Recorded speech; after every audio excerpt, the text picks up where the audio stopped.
Though Brother and Sister Bear were usually very healthy, they occasionally caught cold. So when Brother came home from school one day sneezing and wheezing, Mama Bear knew just what to do. She took his temperature, tucked him into bed, and went right to the phone to call Dr. Grizzly. "Sneezing and wheezing and a temperature of 101, said Dr. Grizzly. "Keep him in bed, give him plenty of liquids, and keep him home from school until his temperature is back to normal."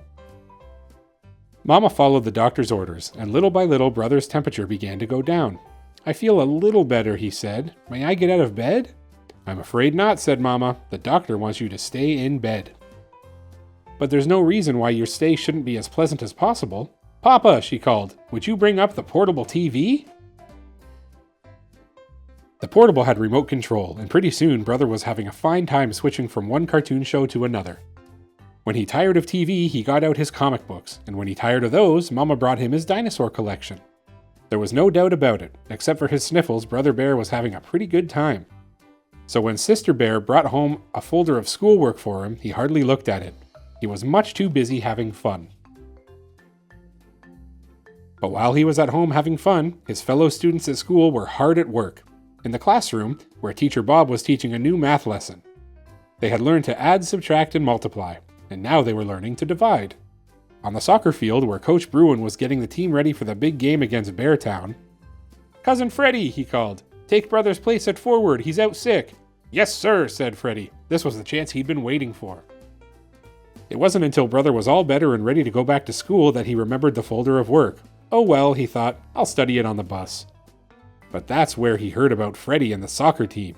He was so upset he forgot all about studying. When Coach Bruin had extra practice during early gym, Brother became even more upset. It wasn't easy watching Freddie take his place on the team. Then, when Brother got back to class, Teacher Bob said, "I certainly hope you studied that work folder because we're going to have a quiz." "A quiz," said Brother. "On what?" "On division, of course," said Teacher Bob as he handed out the quiz papers. Brother might have managed even then. He was good with numbers and might have worked things out if only he'd been able to concentrate. But all he could think about was Cousin Freddie out there kicking field goals while he sat on the bench. The quiz was a disaster. Not only did Brother get every problem wrong, but Teacher Bob wrote on the paper, "Very poor, must be signed by parent." Brother didn't know which was worse, the soccer mess or the quiz disaster. What would he say to Mama and Papa when they asked him how things had gone at school? He was so busy feeling sorry for himself on the bus ride home that he didn't notice that Sister was coming down with a bad case of the sneezes and wheezes. "Oh dear," said Mama when she saw Sister. "You've caught Brother's cold. Into bed with you." She and Papa were so busy attending to Sister that they forgot to ask Brother how things went at school, and he didn't tell them. And the next morning, when the school bus came, Brother didn't get on the bus. He hid in the tall grass until the bus was out of sight. The squirrels and bluebirds were puzzled. Brother was usually happy and cheerful, but not this morning. This morning he looked unhappy, and angry too. "Phooey," shouted Brother, kicking a stone. But kicking the stone reminded him of soccer, and that just made him angrier. The bluebirds took off and the squirrels scattered. "Phooey on soccer," he shouted, stomping off through the woods. "Stomp, stomp, stomp." Grasshoppers hopped, toads stood stock still and pretended they were bumps on a log. "Phooey on school," Brother shouted, stomping out of the woods. Pansies hid their faces, and ladybugs flew away home. "And," he said, reaching into his school bag, "phooey on division." He had come to the top of a big hill. He took out the quiz, folded it into a paper airplane, and sailed it high into the air. The hill overlooked a swampy, overgrown bog. As Brother watched the quiz circle and swoop, he noticed something out of the corner of his eye, a familiar house at the edge of the bog. Grizzly Gramps was working on a ship model when he heard the knock. Gran was making cookies. They weren't expecting visitors, and they certainly weren't expecting Brother, especially during school hours. It didn't take long for the whole story to come out. Gramps and Gran listened quietly as Brother told them about catching the cold, the folder of work, the soccer mess, the quiz disaster, the missed bus, and the paper airplane.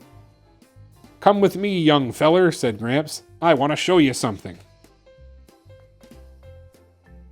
Gramps took Brother by the hand and led him deep into the bog. "There," he said, "that's what I want to show you." It was a very old wagon sunk almost out of sight in a muddy pond. "How did it get there?" asked Brother. "It wasn't easy," said Gramps. I went to a lot of trouble getting that old wagon into this swamp." Then, with a twinkle in his eye, he said, "Just the way you did getting in over your head at school." It happened a long time ago when I took a wrong turn, just the way you did when you didn't study that schoolwork that Teacher Bob sent home. Well, instead of admitting my mistake and backing up, I just pushed ahead until I was in so deep that there was no getting out. "And you lost the wagon," said Brother. "Yep," said Gramps. "But I learned a valuable lesson.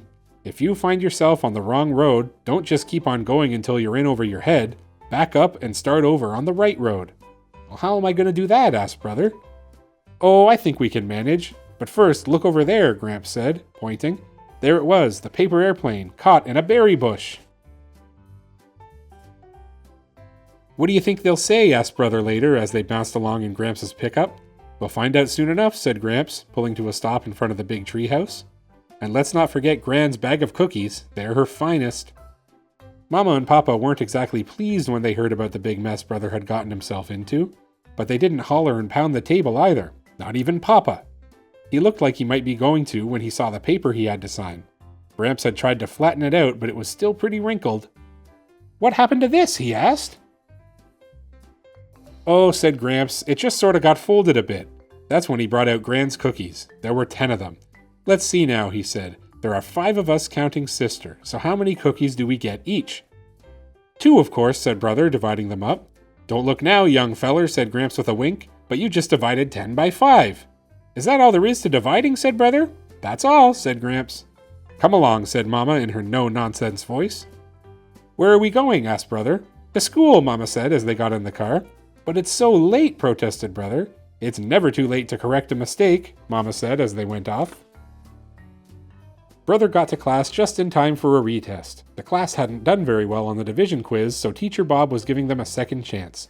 Brother really concentrated and did much better. And that afternoon, he got a second chance at soccer, too. It was the day of the big game against Beartown, and things weren't going very well. "Brother," said Coach Bruin, "I want you to go in for Freddie. I don't think he's quite ready for first team." "Glad to help, Coach," Brother said as he ran out onto the field. "You know what they say, it's never too late to correct a mistake." And that was the Berenstain Bears' trouble at school. It just goes to show that even if you make a little mistake, you can always back up and try again. One big mistake that you don't want to make is missing out on all of Yammo Jammo's read-along videos on Yammo's Reading Room. So make sure you check them out. See you next time, Jammerinos.